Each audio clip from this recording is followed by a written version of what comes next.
The project we are doing is, again, we are looking at sediments which were deposited. We believe that the sediments, the footprint on the surface, which was seen on the sea surface and the established southwest, northeast deposition of sediments, we believe that that sediment, due to bathymetry and currents on the seafloor, is potentially moving to the southeast following the morphology of the deep seafloor.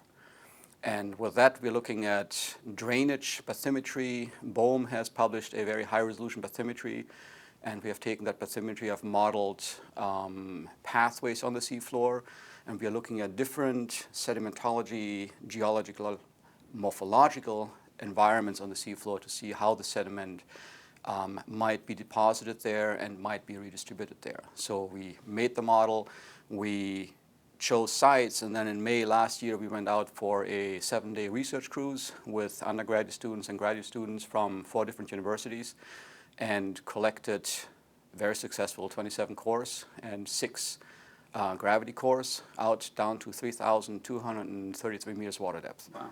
So in the very deep part in the southeast of the Florida escarpment, the last cores out there, and those cores are already being analyzed for thorium, for carbon isotopes, and for PAHs, and they're doing flume analysis. We're doing flume analysis on those cores to see how the stuff is being moved, and are there indicators in the sediment, in the surface sediment, that the stuff has been moved.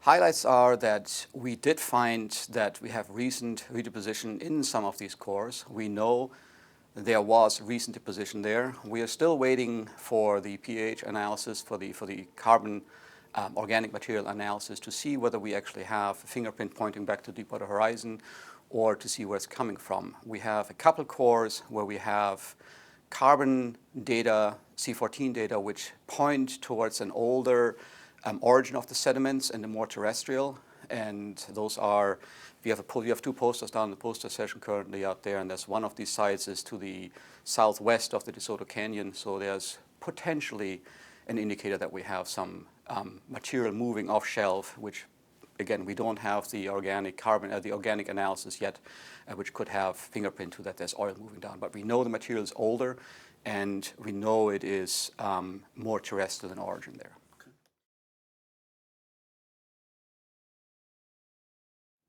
The Gulf of Mexico, what we think is important is that the seafloor environment is important for the deposit and for the final resting place of the material which comes from the surface. It is not evenly distributed, and it is not locally distributed. It is constantly being worked, and with that the potential exists that this material, while it's active and while it's possibly toxic, might move into areas which we haven't considered yet.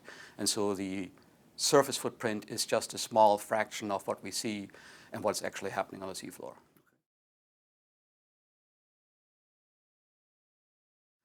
That is a tough one to answer. We don't really, restoration at 1,600 meters, we don't believe that the stuff from down there actually comes back to the surface, and with the material being deposited in the seafloor, the restoration efforts are going to be, I don't think many people are going to look at the restoration in that part, but there is the redistribution and the effects of what is affected out there by material from the sea surface. There is important to look at future oil spills, not just where the surface footprint was, but further based on morphology, seafloor morphology. So you actually want to extend your view on the seafloor, what could be affected in this part.